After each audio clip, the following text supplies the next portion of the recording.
Julian Alvarez to Chelsea Football Club.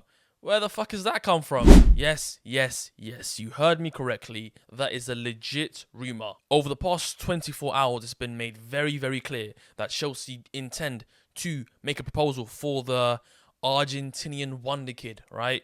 Who has played with one of our players, Enzo Fernandez. There's a bit of fantasy in this transfer, and if it happens, honestly, I'm not gonna be too angry at it, man. I do rate Alvarez. I do believe he's one of the best wonder kids in his position. Of course he is. Everyone, 1 year ago, right, when City won the treble, it was known by every football fan in the world that Alvarez is a very talented boy, and it was a steal for Manchester City getting him for, I believe it was 20 million. And obviously now, I don't even know how much he's worth. I don't know how much it's going to take to get the lad. But look, if it's me, I'd try to pay 50, 60, and hope that's enough. Anything over 60, for example, 70, 80, it's a bit too much. At that point, we might as well go get like an Osman, right? Who's proven to be a baller. So honestly, there's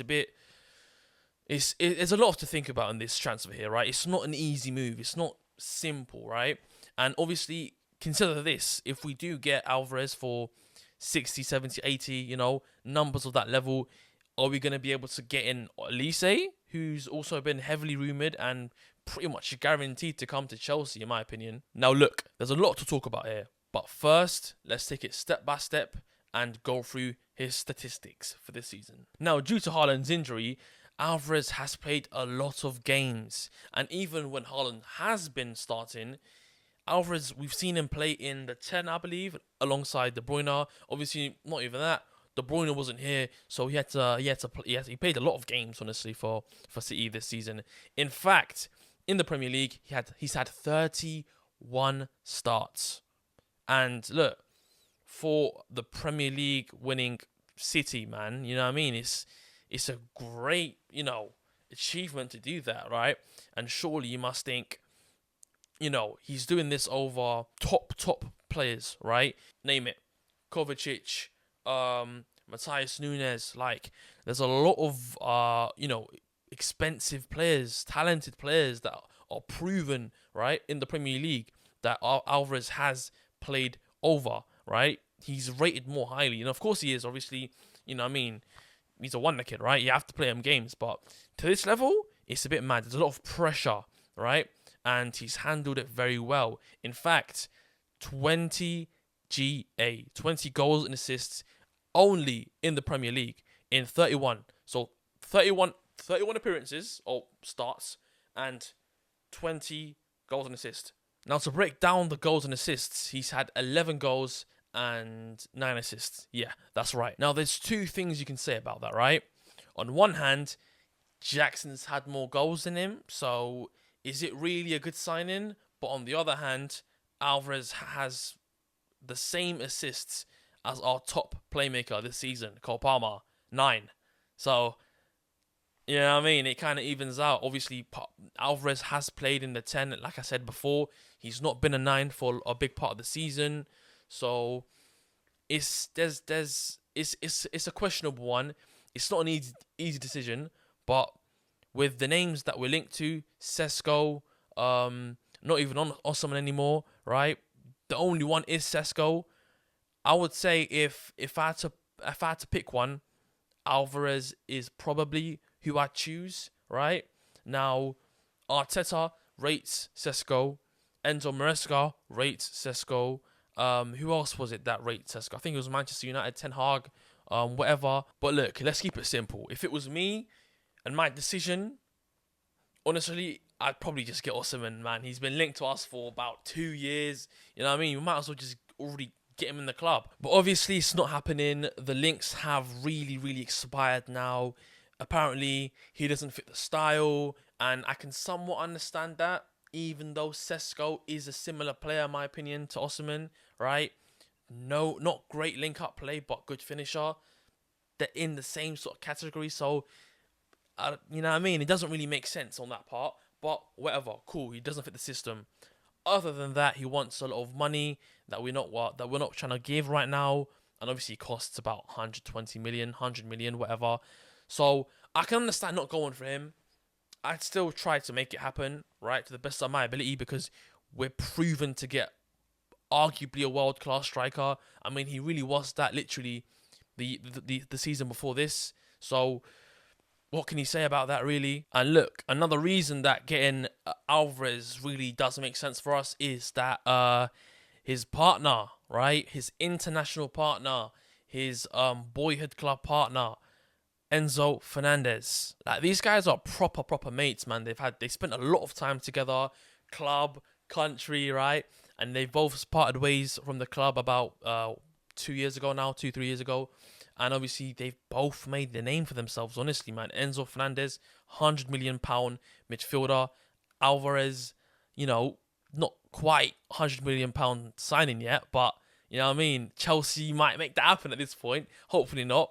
But look, these boys have a connection. I've seen the highlights. Check it out for yourselves if you really want to on YouTube or something like that. You can see the connection is there, and if these two play together in a system where both of them fit, I mean, you talk about Enzo Fernandez, right, passing the ball. That's his bread and butter, man. Under Maresca, Enzo Fernandez is going to be fantastic, and Julian Alvarez, he's been playing for City for years. This is the perfect player for us to get. It really makes sense, chemistry wise, tactically wise. So I'll rate this transfer, and I think you guys should all rate this transfer. From what I've talked about today, let me know in the comments if you agree. You know what I mean, like, what can you say about this transfer that doesn't make sense? I'd love to hear that as well. I don't really see much negatives. The only thing I can see is maybe we're gonna have to pay like a lot of money, 80, 70, right?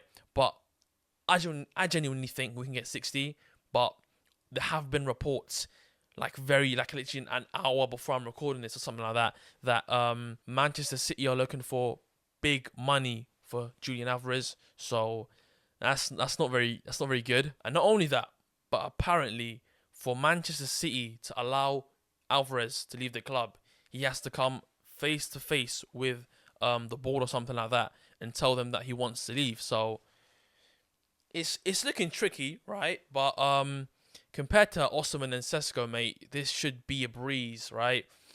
Alvarez wants to get more minutes, right? He still comes to a Big Six club, right? You are playing possession, a system he's very familiar with. He plays with his mate, Fernandez, right? Who he spent a lot of time with. I'm sure they've got a brotherly connection or something like that. At least I hope so, right? Three, I was going to say, never mind, forget it, right? But you get the point I'm trying to make here, right? It makes sense. I like it. The more I think about it, the more I like it. So, I would love this transfer. But look, let me ask you a question, right? If you were given a choice, right, to either sign Elise or Alvarez, what would you do? Both wonder kids, right? Honestly, Elise is looking like perhaps he has more of a ceiling, more potential than Alvarez. But right now we do have good wing depth. We've got Palmer, we've got Madueke, we've got Sterling, especially on that right side. All three of them can play there very well. So do we need Elise? Absolutely not. Especially with Estevan coming in. Would it be good to have Elise? Absolutely. I'd love Elise. But you have to say, if you had to only choose one, right? Like Jackson up top by himself, he gets injured. The only realistic solution long term to fill that position up for the rest of the season is Nkunku, and we've seen how healthy he can stay. So, you know what I'm saying, we'd benefit a lot from getting a striker, and it's more important than a winger by far. But again, both players for me have a high ceiling, a lot of potential, and I'd love to have them both.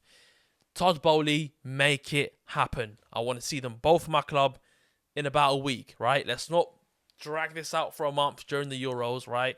I want them both to be in the club maximum 2 weeks from now, right? Get him in before preseason and play football. Thank you for watching, and I'll see you all next week. Don't forget to like and subscribe.